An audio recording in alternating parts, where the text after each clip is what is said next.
السلام علیکم ورحمۃ اللہ وبرکاتہ۔ آج تو بہت ہی خوشی ہو رہی ہے کہ ہماری برادری کہیں بھی کسی بھی حال میں پیچھے نہیں ہے۔ ریکگنیشن اتنا شاید زیادہ نہ ہو، لیکن ایک خوشی کی اور ایک امید کی کرن موجود ہے۔ آج جو میں ایک چھوٹی سی بات آپ لوگوں کے سامنے لے کر آئی ہوں، میرا تعارف کچھ لوگوں کو معلوم ہے۔ نام میرا ناہید بنت الیقین ہے، یقین الدین اللہ والوں کی صاحبزادی ہوں، اور اس وقت اپنے آپ کو موٹیویشنل اسپیکر کہہ لوں یا یہ کہہ لوں کہ میں ویمن ونگ کے لیے کام کر رہی ہوں۔ ایک یقین کے ساتھ آپ سے بات کر رہی ہوں کہ انسان اپنی منزل خود متعین کرتا ہے، اور میں اس بات پہ بلیو رکھتی ہوں کہ زندگی کو گزارا نہیں جاتا، زندگی کو جیا جاتا ہے، اور جینے کے لیے بامقصد ہونا بہت ضروری ہے، ویژنری ہونا بہت ضروری ہے۔ بڑا خوبصورت ایک شعر ہے، اگر آپ لوگ کو سمجھ آئے، ماشاءاللہ سبھی ذوق والے لوگ ہیں، کہ میں اس شخص کو کیسے زندوں میں شمار کروں جو سوچتا بھی نہیں، خواب دیکھتا بھی نہیں۔ تو لہٰذا خواب دیکھنا ہم سب کا حق ہے، اور اس خواب کو تعبیر تک پہنچانا، اس کے لیے دعائیں کرنا، یہ ہمارا اللہ تعالیٰ کے ساتھ تعلق ہے۔ جب بھی انسان کوئی اعلیٰ مقصد سامنے رکھتا ہے، جو مجھے ماشاءاللہ آج یہاں بڑے اعلیٰ مقاصد سامنے نظر آئے، تو کہیں کہیں مجھے یہ محسوس ہوتا ہے کہ اتنے اچھے طریقے سے کام کرتے ہوئے بھی، ایک اتنی بڑی کمیونٹی ہوتے ہوئے بھی، ہم کیوں اور کمیونٹیز کی طرح سے آگے نظر نہیں آتے۔ اس میں سب سے اول بات تو لیڈرشپ کا فقدان ہے، اور ساری کمیونٹیز جو یہاں پہ رہتی ہیں پاکستان میں، کراچی میں، ان سب میں لیڈرشپ ہے، ہمارے ہاں لیڈرشپ نہیں ہے۔ لیکن بہرحال آج یہاں میں 3 لیئرز کی بات کروں گی آپ کے سامنے۔ انسان جب بھی کسی اعلیٰ مقام تک پہنچتا ہے تو اسے 3 لیئر سے گزرنا پڑتا ہے۔ ایک لیئر اس کی انر لیئر ہے، اپنی ذات کی پہچان ہے۔ ایک دانا کا قول ہے کہ ہر انسان کی 2 پیدائش ہیں۔ یہ ہندوانہ مذہب کی بات نہیں کر رہی میں، وہاں تو 7 جنم ہے، لیکن ہر انسان کی 2 پیدائش ہیں۔ ایک اس کی جسمانی پیدائش ہے جب وہ اس دنیا میں آتا ہے، اور ایک اس کی شعوری پیدائش ہے جس دن وہ اپنے آپ سے پوچھتا ہے بھائی صاحب آپ اس دنیا میں کیوں آئے ہیں۔ تو جس دن اس کی یہ شعوری پیدائش ہو جاتی ہے، وہ اپنے مقصد تک پہنچنے لگتا ہے۔ تو پہلی لیئر اس کی یہ ہے کہ وہ اپنے اندر جھانکے، یہ اس کا پہلا دائرہ ہے، اپنی ویکنس اور اپنے ارد گرد کے ماحول کی ویکنس سے آگاہ ہو، اپنی اسٹرینتھ سے آگاہ ہو، اپنے مقام کا اسے پتہ ہو کہ وہ کیوں ہے اس دنیا میں۔ نہ صرف یہ کہ وہ کیوں ہے، بلکہ وہ کون ہے۔ سارے مخلوقات کو اپنے ہونے کا پتہ ہے سوائے ہم انسانوں کے۔ تو یہ اس کی سوچ کا سفر ہوتا ہے جو اسے خود طے کرنا ہوتا ہے۔ پر ہمارے یہاں مسئلہ یہ ہے، ہمارے سوچ کے دائرے بڑے محدود کیے گئے ہمارے ایجوکیشن سسٹم نے اور ہمارے سوشل سسٹم نے۔ ایک اعلیٰ سوچ ایک اچھے کردار کو، ایک اعلیٰ کردار کو جنم دیتی ہے۔ دوسری لیئر یہ ہے کہ وہ اپنے ارد گرد سے بہت آگاہ رہے۔ میں سعید صاحب کی بات کو ضرور سیکنڈ کروں گی کہ اپنے ارد گرد کے ماحول سے واقف رہنا، اور جو کچھ ماحول میں موجود ہے اسی سے نکالنا۔ یعنی ایک طرف یہ بات بھی بالکل صحیح ہے جو خالد طواب صاحب نے کی کہ ہمیں خود کے اوپر بھروسہ کرنا چاہیے، لیکن ارد گرد جو اپرچونیٹیز موجود ہیں، چاہے وہ حکومتی ہوں یا کوئی بھی، اس سے بھی فائدہ اٹھانا، کیونکہ بہرحال ہمیں اپنی مدد آپ کے تحت آگے بڑھنا ہے۔ تو لہٰذا دوسری لیئر یہ ہے جو ہمیں اپنے ارد گرد کو دیکھنا ہے، اپنے آپ کو پہچان کے خود کو منوانا ہوگا۔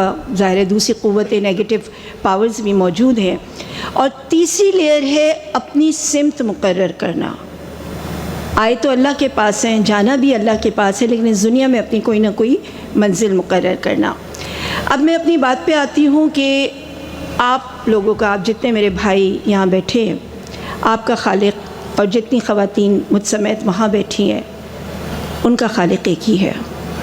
آپ بھی مسجود ملائکہ ہیں، ہم بھی مسجود ملائکہ ہیں۔ آپ بھی اشرف المخلوقات ہیں، ہم بھی اشرف المخلوقات ہیں۔ لیکن اس کے باوجود آپ کے بارے میں تو نہیں کہتی، میں تو خود اپنے بارے میں اور اپنی خواتین کے متعلق کہتی ہوں کہ ہمیں اپنی پہچان بھول گئی ہے یا بھلا دی گئی ہے۔ ہمارا تعلق ہم ہی سے توڑ دیا گیا ہے۔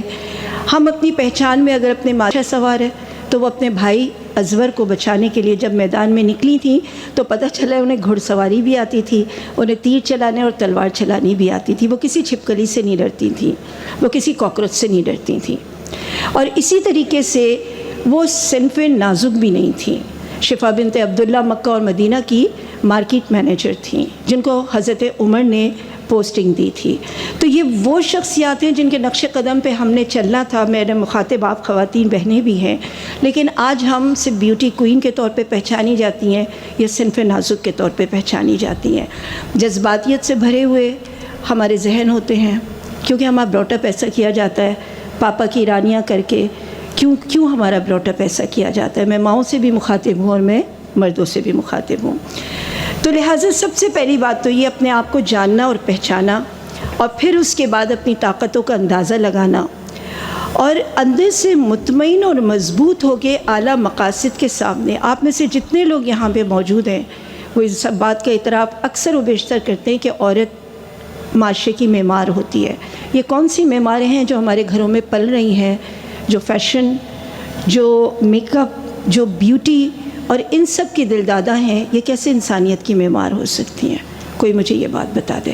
ہم خواتین کے لیے کہ ایک دنیا کے بڑے بڑے لوگ کہہ گئے، علامہ اقبال کہہ گئے، فارسی کا ان کا ایک شعر ہے جس کا ترجمہ ہے، اس قوم کے ساتھ کیا ہونے والا ہے اور کیا ہو چکا ہے یہ ماؤں کی پیشانی پہ لکھا ہوا ہے. تم مجھے اچھی مائیں دو، میں تمہیں اچھی قوم دوں گا. تو ان عورتوں کی تربیت کی کوئی بات ہوئی یہاں پہ؟ صبح سے جب سے ہم یہاں پہ بیٹھے کوئی بات ہوئی؟ کوئی بھی بات نہیں ہوئی. ہماری اور آپ کی بچیاں جیسے اسکول میں پڑھتی ہیں 16, 17, 18 سال میں رشتوں کے لیے پریشان ہونے لگتے ہیں ہم لوگ. ہم نے ان کی کوئی کردار سازی کے بارے میں بات کی؟ ہم نے کوئی ان کی اسٹیبلشمنٹ کے اوپر بات کی؟ ہم نے کوئی بات جب ہم کریں گے نہیں تو آپ جس قوم کو آگے بڑھا رہے ہیں، آپ سب آج جس مقام کے اوپر بھی ہے، آپ کی ماؤں کا اس میں 90% ہاتھ ہے. ان سب کی تربیت، ان کی محنت، ان کی گھٹی میں پلائی ہوئی چیزوں کی وجہ سے آپ لوگ یہاں پر ہیں.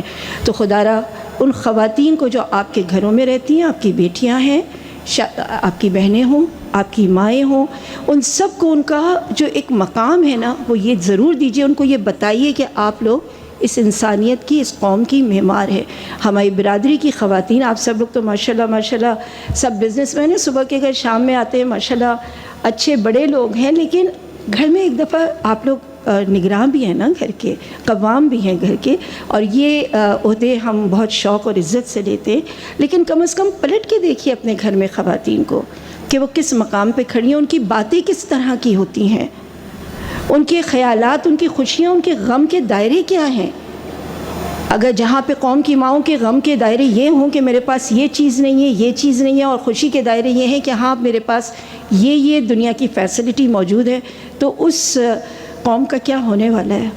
آپ کتنی محنت کر لیجئے، آپ سب لوگ مل کے کہیں لگ جائیے، لیکن اگر آپ نے اپنی بیٹیوں اور اپنی عورتوں کی تربیت کا بیڑا نہ اٹھائے جو آپ کے ہی ذمے ہے، کہ اپنی اللہ کے رسول صلی اللہ علیہ وسلم نے فرمایا نا کہ اپنے عیال کا خیال کرو، تو ان کی منزلوں کے راستے واضح کیجئے، ان کے سرکلز بنائیے، ان کے مسائل سنیے، وہ کہاں پھنس کے رہ گئی ہیں.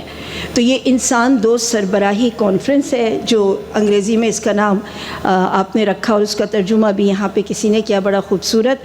تو لہٰذا انسان کو ایز پہنچانا، اس کو اس کے اعلیٰ مقام پہ جو اللہ تعالیٰ نے اس کو دیا ہے اس تک اس کو لے جانے میں مدد کرنا، یہ میرا مشن ہے.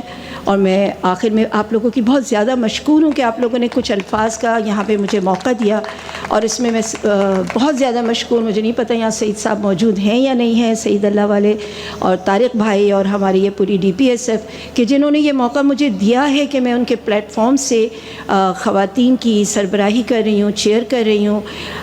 اور الحمدللہ آج ہماری برادری میں خواتین کا پہلا دائرہ مکمل تقریباً کر ہی لیا ہے کہ ان کے اندر وہ سوئی ہوئی امنگ کو جگا دیا ہے، ان کو اس بات کے لیے سوچنے پہ مجبور کر دیا ہے کہ وہ بھی اشرف المخلوقات ہیں، وہ اپنے پاؤں پہ کھڑی ہوں، اپنی منزلوں کو تلاش کریں اور آگے بڑھیں اور اپنی قوم کو سدھاریں. السلام علیکم ورحمۃ اللہ وبرکاتہ.